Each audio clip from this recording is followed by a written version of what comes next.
Isa kan eenyu fayyise beekta. Eenyu fayyise beekta waan kana dura. Kan dura eenyu fayyise beekta waan kana dura meeqa fayyitati? Animo. Namni meeqa fayyite? Nama fayyisuu hiyyaa waanuma si galcheen qabu. Ati nama dhagee kana dura nama maraachaa jirta moo nama fayyise beektan? Namanis hamaraatu. Hagideen geesse. Akka namni giseen geesse boodduluma seete moo mootummatti hin bilbila. Sheekummaa sanii waraqaadhaa nagarsiiftu. Sheekummaa ta'e jechuudha. Ati jechuun fa'aa wallaaluudhaaf maallaqa jechuun akkaawwantii isaa irratti naqu jirta. Takka baankiin na itti akka inni fudhatu godhu jirta. Wanni kun hin ta'u daftee akka irraa deeffattu hin jira. Uummanni jechuun uummata hattoota. Daftee akka irraa deeffatu maallaqa sana akka ergituu fi akka inni fudhatee jechuun mucaa sanis akka sarkaa baasu akkasiis dhamaasu eeggadhu. Rabbiin sitti hin taasisin faayollee jechuun irraa eeguun deemu itti jabeessuu deema. Rabbi irraa laaffisu sheeka itti finna. Warra jechuun waan kana namarraa eegu warra sirrii namarraa eegu itti finna. Qaama dura gololchaa fi baarfatti yaamne san itti finna.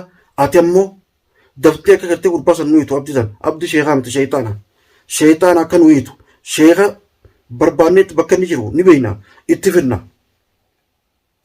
Dafii isaa hatattamaan akka nuyituun sin jaa akka inni nuyitu waan kana fiidoota nama dirqamee siyechaan mare. Dafii fiidoota laaliiti abdi akka mana san irraan baane nuyi dafii. Sheeka nuutu beeka siif yaamna akka faayos wallaanee suma kanaa jechuun itti qarawu akka faayollee itti qarawu ni yaamna. Waan isin godhan nuutu sheeka mideessa irraa isisa dafii isan akka nuyitu sin jaa hatattamaan fiidoota na kulaalte telefoona kana dhoytu. Telefoona keessatti dheetiin telefoonni keen bu'u.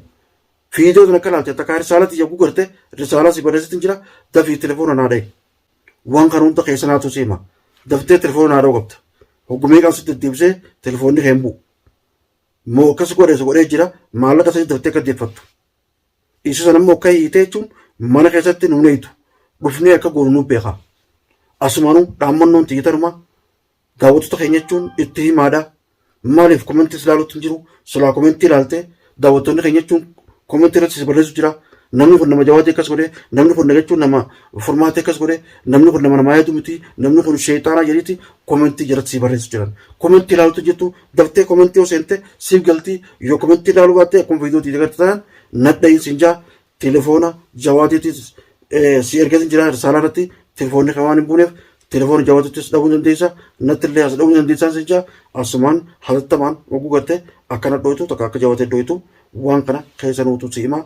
Osoo jechuun jaartii akka godhanii osoo siin maraachine jaartii xiyyaaree osoo maraachine daftee akka garteen nu dheessin jaa.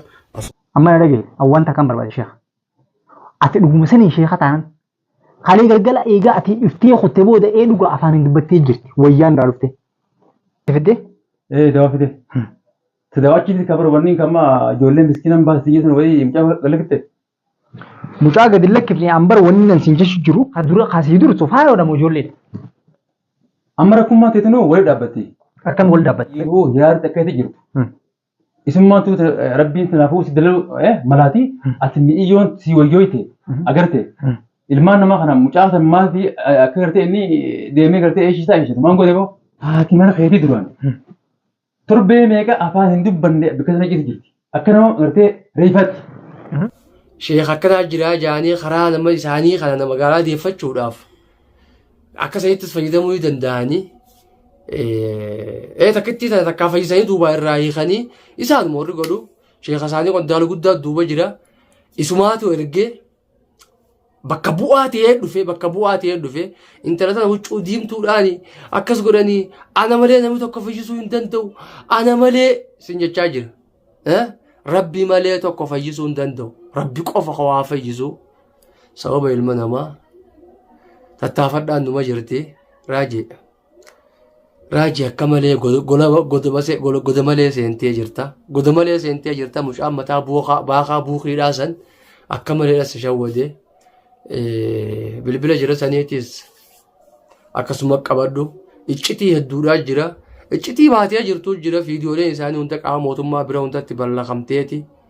Ujaa kudhamaa lingeenye egaa mana hidhaadhaatii beekna jalaa bahanii bileessa qiyyaa baase zakkoodhaa baase bileessa qiyya kamaalii miti. Guyyaa muraasa dura hidhaadhaa bahee kanaafuu kannaa takka ol qaqqabaa jiran deengadda viidiyoo kalee gaddiisan dura irratti wayii ol qabaa jiru bileessa qiyyaas fidadheetiin jira kakaraati addunyaa ta'e xaana mujirima fuulli kee nama hamaadha jeeni bar nama gaariidha jechuusaatii bahu.